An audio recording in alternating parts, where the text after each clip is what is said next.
सर्वप्रथम मैं माँ सरस्वती को वंदन करता हूँ। तत्पश्चात आप सभी को नमस्कार, जोहार, अभिनंदन। तिलका सीरीज के अंतर्गत आज के सेशन में हम लोग जो इसका चैप्टर नंबर 2 है, झारखंड की भौगोलिक संरचना, इनके प्रश्नों को देखने वाले हैं। सो चलिए सेशन को हम लोग फाइनली प्रारंभ करते हैं। पहला प्रश्न है, देखिए, इनमें से किस चट्टान का झारखंड राज्य में सर्वाधिक विस्तार है? तो झारखंड राज्य में जो सर्वाधिक विस्तार है वो आर्कियन कालीन चट्टान का है। दूसरा नंबर का क्वेश्चन देखिए, झारखंड राज्य के लगभग कितने प्रतिशत भूभाग पर आर्कियन कालीन चट्टानों का विस्तार है? तो लगभग 90% भूभाग पर आर्कियन कालीन चट्टानों का विस्तार है। 7वां नंबर का क्वेश्चन देखिए, निम्न में से किस क्रम की चट्टानों को लौह अयस्क की श्रृंखला भी कहा जाता है? लौह अयस्क की श्रृंखला भी कहा जाता है। वो चट्टान है धारवाड़ कर्म की चट्टानें। अगला प्रश्न है, देखिए 8 नंबर का प्रश्न, झारखंड राज्य के इनमें से किस क्षेत्र में धारवाड़ कर्म की चट्टानों का विस्तार पाया जाता है?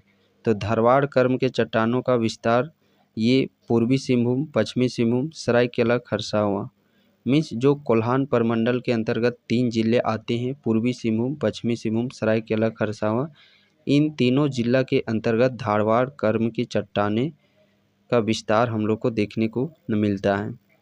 3rd नंबर का क्वेश्चन देखिए, छोटा नागपुर पठारी क्षेत्र की आग्नेय, अवसादी तथा रूपांतरित चट्टानों का संबंध इनमें से किस क्रम की चट्टानें से है? तो इनका संबंध देखिए आर्कियन कर्म की चट्टानों से संबंध है। 9 नंबर का क्वेश्चन देखिए, झारखंड के किस क्षेत्र में विंध्यन कर्म की चट्टानें पाई जाती है? विंध्यन कर्म की चट्टानें किस क्षेत्र में पाई जाती है? तो जो गढ़वा पलामू वाला जो इलाका है, उस क्षेत्र में आप लोगों का विंध्यन कर्म की चट्टानें देखने को मिलती है। अगला प्रश्न है, देखिए 4th नंबर का क्वेश्चन है, झारखंड राज्य की लगभग कितने प्रतिशत भूभाग पर आग्नेय तथा रूपांतरित चट्टानों का विस्तार है 2022-23 के आर्थिक सर्वेक्षण के अनुसार? तो 85%। 5th नंबर का क्वेश्चन देखिए, झारखंड राज्य की अधिकांश चट्टानों का विस्तार है। तो झारखंड राज्य के अधिकांश चट्टानों का विस्तार पूर्व पश्चिम में है। 10वां नंबर का क्वेश्चन देखिए, झारखंड राज्य के किस भाग में विंध्यन कर्म की चट्टानें पाई जाती है? जिला तो गढ़वा जिला। अब गढ़वा जिला का अवस्थिति मानचित्र में याद होगा तो आप भली भांति इस प्रश्न को आसानी से कर पाएंगे। तो उत्तर पश्चिम दिशा में विंध्यन कर्म की चट्टानें का विस्तार पाया जाता है। अगला प्रश्न देखिए 11वां नंबर का क्वेश्चन, विंध्यन कर्म की चट्टानों की निम्न में से कौन सी एक विशेषता नहीं है? तो कौन कौन सी विशेषता है वो चलिए देखते हैं। ये चट्टानें बलुआ एवं चूना पत्थर युक्त होती है, बिल्कुल सही बात है। ये परतदार चट्टानें हैं, ये भी बिल्कुल सही बात है। इन चट्टानों का निर्माण अवसादों के जमाव से हुआ है, ये भी बिल्कुल सही बात है। इन चट्टानों का निर्माण लावा के निक्षेप से हुआ है, तो ये यहाँ पे गलत स्टेटमेंट है। अगला प्रश्न देखिए यहाँ पे 6th नंबर का क्वेश्चन, झारखंड के किस क्षेत्र में धारवाड़ कर्म की चट्टानों का सर्वाधिक विकास हुआ है? तो धारवाड़ कर्म के चट्टानों का जो सर्वाधिक विकास है वो किस क्षेत्र में हुआ है? पूर्वी सिंहभूम, पश्चिमी सिंहभूम, सरायकेला खरसावां, जो कि कोल्हान प्रमंडल के अंतर्गत में आते हैं। अगला प्रश्न देखिए, झारखंड राज्य में पाई जाने वाली गोंडवाना कर्म की चट्टानों के बारे में इनमें से कौन सा कथन सत्य है? गोंडवाना कर्म की चट्टानें के विषय में बतलाना है। तो कौन सा कथन सत्य है उसके विषय में देखिए, इनका निर्माण दामोदर नदी के तलछट से हुआ है, बिल्कुल सही बात है। गोंडवाना कर्म की चट्टानें दामोदर नदी के तलछट से ही हुआ है। झारखंड के प्रमुख कोयला निक्षेपों का निर्माण इन्हीं चट्टानों से हुआ है, बिल्कुल सही बात है। इन चट्टानों का विस्तार मूल रूप से गिरिडीह व राजमहल क्षेत्र में है, ये भी बिल्कुल सही बात है। तो उपरोक्त सभी कथन सत्य हैं। नेक्स्ट प्रश्न है देखिए, झारखंड में राजमहल ट्रैप की चट्टानों का निर्माण किस प्रकार हुआ है? तो राजमहल क्षेत्र में जो राजमहल ट्रैप के चट्टान हैं, इनका निर्माण की बात करते हैं, किस रूप में हुआ है? लावा के निक्षेप से। किस रूप में? लावा के निक्षेप से। अगला प्रश्न देखिए 18 नंबर का क्वेश्चन देखिए, झारखंड के राजमहल ट्रैप में निम्न में से किस प्रकार के चट्टान प्रमुखता से पाए जाते हैं?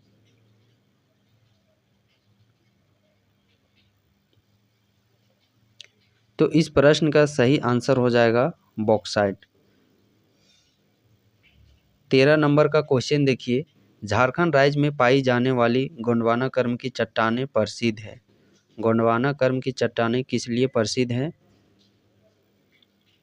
कोयला की उपलब्धता हेतु ये प्रचलित है। 19 नंबर का क्वेश्चन देखिए, झारखंड में विकसित राजमहल ट्रैप का विस्तार है मूलतः किस क्षेत्र में है इसका विस्तार? तो क्षेत्र की बात करते हैं उत्तर पूर्वी भाग में, उत्तर पूर्वी भाग में इसका विस्तार है। अगला प्रश्न देखिए यहाँ पे 14 नंबर का क्वेश्चन क्या पूछा जा रहा है? सो हिमालय पर्वत के उत्थान के दौरान इनमें से कौन सा प्रभाव झारखंड क्षेत्र में पड़ा? तो कथन देखिए, पहला कथन है हिमालय के प्रथम उत्थान के कारण झारखंड में पाट क्षेत्र का भी उत्थान हुआ है। बिल्कुल सही बात है। हिमालय पर्वत के उत्थान के कारण ही झारखंड में विभिन्न नदियों का उद्भव संभव हुआ है। बिल्कुल सही बात है। तो उपरोक्त दोनों कथन सत्य हो जाएगा। 20 नंबर का क्वेश्चन देखिए, झारखंड राज्य के इनमें से किस क्षेत्र में जलोढ़ निक्षेप पाए जाते हैं? तो जलोढ़ का जो निक्षेप है वो पाया जाता है राजमहल का पूर्वी क्षेत्र में। राजमहल मीन्स उधर गंगा नदी के तट पर, सोन नदी घाटी क्षेत्र में। बिल्कुल सही बात है। ये गढ़वा पलामू वाला इलाका स्वर्ण रेखा नदी के निचली घाटी क्षेत्र में, ये भी बिल्कुल सही बात है। तो उपरोक्त सभी क्षेत्रों में इस प्रश्न का सही आंसर हो जाएगा। अगला प्रश्न है देखिए 15 नंबर का क्वेश्चन, राजमहल ट्रैप का निर्माण हुआ है। राजमहल ट्रैप का निर्माण किस प्रक्रिया के द्वारा हुआ है? तो राजमहल ट्रैप का निर्माण ज्वालामुखी प्रक्रिया द्वारा हुआ है। अगला प्रश्न है देखिए 21 नंबर का क्वेश्चन, झारखंड राज्य के कई मैदानी भागों में जलोढ़ निक्षेपों के निक्षेपण के परिणाम स्वरूप कई स्थानों पर ग्रेनाइट के उच्च भूभाग का निर्माण हो गया है, जिसे कहा जाता है। तो इसे क्या चीज कहा जाता है? मॉनेड नॉक कहा जाता है। अगला प्रश्न है, राजमहल ट्रैप का निर्माण इनमें से किस काल में हुआ है? तो राजमहल ट्रैप का निर्माण किस काल में हुआ है? जुरेसिक काल में इसका निर्माण हुआ है।